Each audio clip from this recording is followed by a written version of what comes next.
Hello everyone, welcome back to my channel. আজকে class 8-এর পরিবেশ ও বিজ্ঞান থেকে সেকেন্ড সামেটিভের জন্য কিছু গুরুত্বপূর্ণ প্রশ্ন উত্তর তোমাদের সঙ্গে আলোচনা করে দিচ্ছি, তো তোমরা সেগুলো দেখে নাও। প্রথম প্রশ্ন কি আছে, সালফারকে বাতাসে পোড়ালে পাওয়া যায় SO2 মানে সালফার ডাইঅক্সাইড, হাইড্রোজেন সালফাইড, নাকি সালফিউরিক অ্যাসিড, নাকি অ্যামোনিয়া NH3 অ্যামোনিয়া। কোনটা পাওয়া যায়? সালফারের সঙ্গে অক্সিজেনের বিক্রিয়ায় কি হয়? Sulphur dioxide.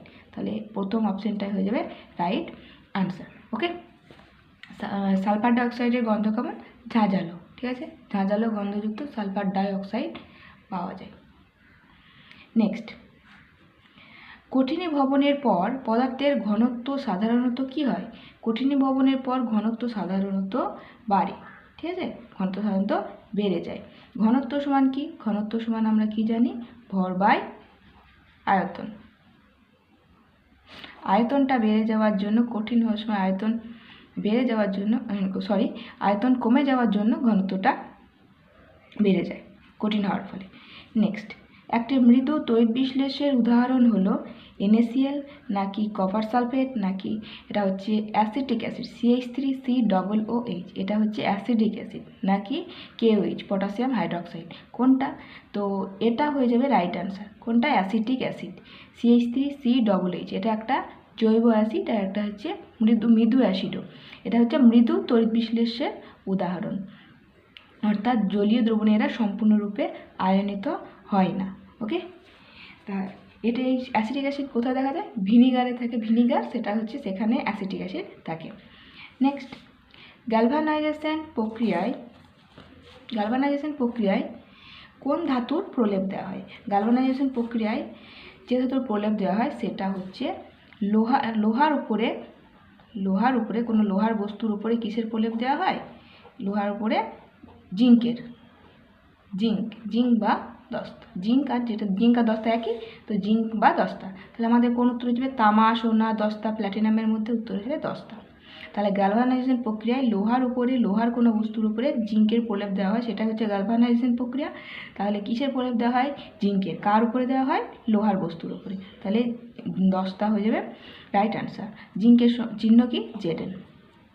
নেক্সট, গোল্ডেন রাইসে ভিটামিন ড্যাশ এর পরিমাণ বেশি। কোন ভিটামিনের? ভিটামিন A এর পরিমাণ বেশি।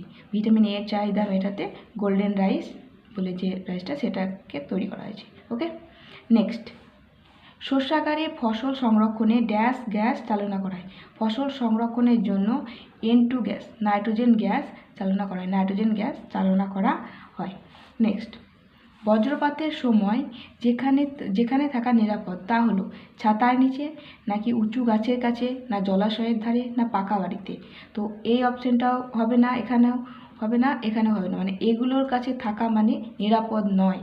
তাহলে এদের মধ্যে নিরাপদ কোনটা? পাকা বাড়িতে থাকাই হচ্ছে সবচেয়ে নিরাপদ। তাই এটা হয়ে যাবে রাইট আনসার। পাকা বাড়িতে উত্তর হয়ে যাবে রাইট আনসার। ওকে, নেক্সট, মাছের একটি বহিরাগত কার্প হলো সিলভার কাপ, বাটা, কালবোস, না রুই। এখানে উত্তর হয়ে যাবে বহিরাগত কার্প হচ্ছে সিলভার কাপ, আমেরিকান রুই, ঘেঁসো কার্প, এগুলো হচ্ছে বহিরাগত কার্পের উদাহরণ। বাটা হচ্ছে মাইনর কাপ, আর কালবোস আর রুই এ দুটো হচ্ছে মেজর কাপ। ওকে, কালবোস আর রুই হচ্ছে মেজর কাপ, বাটা হচ্ছে মাইনর কাপ, এটা হচ্ছে বহিরাগত কার্প। নেক্সট, চায়ের কোন যৌগ হেপাটাইটিস সারাতে সাহায্য করে? কোন যৌগ? চায়ের থাকে পলিফেনল বলে একটা যৌগ থাকে, সেই যৌগটা হেপাটাইটিস সারাতে অনেকটা সাহায্য করে, অর্থাৎ লিভারকে ভালো রাখতে সাহায্য করে পলিফেনল। সেখান থেকে যেহেতু হেপাটাইটিস লিভার আক্রান্ত হয়, সেই জন্যই বলা হচ্ছে কোন যৌগ হেপাটাইটিস সারাতে সাহায্য করে? পলিফেনল যৌগটা। নেক্সট, অরোয়ার ডালে কোন এনজাইম থাকে? অরোয়ার ডালে যে এনজাইমটা থাকে সেটার নাম হচ্ছে ইউরিয়েজ। অরোয়ার ডাল বা তরমুজের বীজ, তাতে কোন এনজাইম থাকে? ইউরিয়েজ নামে একটা এনজাইম থাকে। এনজাইম এখানে হচ্ছে জৈব অনুঘটকই হচ্ছে এনজাইম। জৈব অনুঘটককে বলা হয় এনজাইম। তো আজকে এই কয়েকটা প্রশ্ন উত্তরই তোমাদের সঙ্গে আলোচনা করে দিলাম। দেখা হবে নেক্সট ক্লাসে। ততক্ষণের জন্য তোমরা ভালো থেকো, সুস্থ থেকো। Thanks for watching.